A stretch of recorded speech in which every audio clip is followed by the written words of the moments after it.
मुख्यमंत्री अशोक गहलोत ने आईसीसी में प्रेस वार्ता की और खुलकर पत्रकारों के सवालों के जवाब दिए और याद किए वो पुराने दिन जब सरकार बाड़ेबंदी में थी, जब अशोक गहलोत ये दावा करते हैं और इस बात का लगातार 4 साल से जिक्र कर रहे हैं कि भारतीय जनता पार्टी उनकी सरकार गिराने के चलते उन्हीं के पार्टी के विधायकों को मानेसर ले गई और 10 करोड़ रुपए ऑफर किए। आज प्रेस वार्ता में भी इसका जिक्र किया। दरअसल ये प्रेस वार्ता तब हुई जब एक दिन पहले सीसी की बैठक हुई, यानी केंद्रीय चुनाव समिति की, जिसमें 106 नामों की सूची गई और राहुल गांधी ने उन नामों को देखकर चौकन्ना होकर पूछा, ये तो वही पुराने नाम हैं। और एक जगह ऐसी आई एक नाम पर जहां सोनिया गांधी ने कहा, is he the same man, और वो नाम था शांति धारीवाल, जो कि राजस्थान सरकार में यूडीएच मिनिस्टर है। ये सब क्यों हुआ, प्रेस वार्ता में क्या कुछ कहा, इस बारे में आपको बताते हैं। दरअसल पहले प्रेस कॉन्फ्रेंस में उन्होंने 3 बड़े मुद्दे लिए। पहला, पत्रकारों ने सवाल किया कि क्यों सूची रोकी गई, सूची कल क्यों नहीं आई, क्या इसके पीछे कोई इंटरनल विवाद था। उन्होंने उसको नकारते हुए कहा कि सचिन पायलट और मैं एक हैं, और वो विधायक जो सचिन पायलट गुट के माने जाते हैं और जो मानेसर चले गए थे सो कॉल्ड सरकार गिराने के चलते, उन लोगों में जो भी जिताऊ कैंडिडेट हैं, मैंने खुद, अशोक गहलोत ने कहा कि मैंने, अगर वो जिताऊ हैं तो उन पर मोहर लगाई है, अप्रूवल दिया है कि उनको चुनाव लड़ाना चाहिए। क्यों? क्योंकि मैं फॉरगेट एंड फॉरगिव की पॉलिसी पर विश्वास करता हूं। अशोक गहलोत ने कहा कि मैं मुख्यमंत्री नहीं बनना चाहता, लेकिन ये पद है कि मुझे छोड़ता नहीं। और अशोक गहलोत ने बीजेपी पर भी वार करते हुए तमाम बातें कही और कहा कि वसुंधरा राजे मेरी सरकार को बचाया, वो उस थॉट प्रोसेस की नहीं है और उसी का खामियाजा उनको भुगतना पड़ रहा है, इसीलिए उनको साइडलाइन किया गया। बातें ये तमाम हुई, खुलकर उन्होंने बातचीत कही, लेकिन इसके पीछे की कहानी समझते हैं। हम बात कर रहे थे शांति धारीवाल, महेश जोशी और धर्मेंद्र राठौड़ की।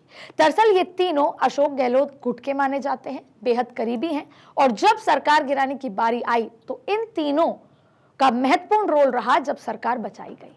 ऐसे में कौन है शांति धारीवाल, जिनकी वजह से माना जा रहा है सो कॉल्ड लिस्ट रोकी गई। दरअसल शांति धारीवाल अशोक गहलोत के करीबी माने जाते हैं, और ऐसे में ये वो व्यक्ति हैं जो 25 सितंबर की एक घटना हुई थी राजस्थान में। आपको बता देते हैं कि 25 सितंबर वो घटना थी जब सोनिया गांधी ने अजय माकन, जो उस समय के प्रभारी थे, उनको जयपुर भेजा। और क्यों भेजा? क्योंकि अशोक गहलोत तब फ्रंट रनर थे राष्ट्रीय अध्यक्ष बनने के।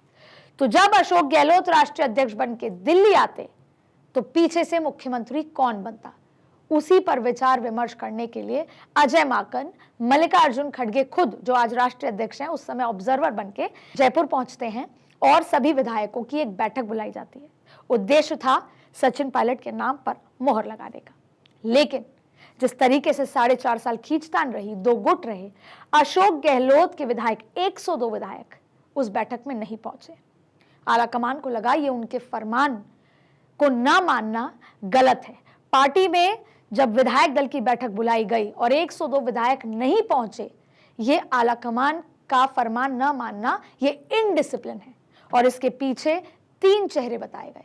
पहला, शांति धारीवाल, क्योंकि वो सारे विधायक उस दिन शांति धारीवाल के आवास पर थे। दूसरा, महेश जोशी, क्योंकि वो मुख्य सचेतक थे और उनकी जिम्मेदारी थी कि वो सभी विधायकों को लेकर आए। और तीसरा, धर्मेंद्र राठौड़, अशोक गहलोत के करीबी माने जाते हैं और इस बार टिकट भी मांग रहे हैं अजमेर उत्तर से। ऐसे में सोनिया गांधी के पास जब वो लिस्ट पहुंचती है और शांति धारीवाल का नाम आता है तो वो कहती हैं, is he the same man. इसके पीछे का मतलब था, क्या ये वही व्यक्ति है जिसने 25 सितंबर को आला कमान द्वारा दिए गए निर्देशों की पालना नहीं की थी। और वो इसलिए हुआ था क्योंकि इन तमाम 102 विधायकों को ये डर था कि आज अशोक गहलोत को दिल्ली ले जाएंगे और पीछे से सचिन पायलट बनेंगे, और उस समय सचिन पायलट वर्सेस अशोक गहलोत गुटबाजी चल रही थी। ऐसे में आज भी इन 3 के ऊपर इनडिसिप्लिन की बात चल रही है और अभी तक भी पार्टी की तरफ से क्लियरेंस नहीं मिली है। और इसमें अशोक गहलोत और अशोक गहलोत के गुट का ये मानना है कि जब मानेसर वाले सचिन पायलट के गुटों के विधायकों को टिकट दी जा रही है तो फिर उनके गलती को माफ कर दिया गया, तो फिर अशोक गहलोत गुट द्वारा किए गए जो गलतियां हैं विधायकों से, उनको माफ क्यों नहीं किया जा रहा। शांति धारीवाल जिताऊ उम्मीदवार हैं और इस समय हम केवल और केवल जिताऊ उम्मीदवार और जिताऊ प्रत्याशी या जिताऊ विधायकों पर दाव लगा रहे हैं। ऐसे में शांति धारीवाल को किस बात की सजा दी जा रही है और इसके लिए शायद अशोक गहलोत आखिरी तक लड़ाई लड़ेंगे।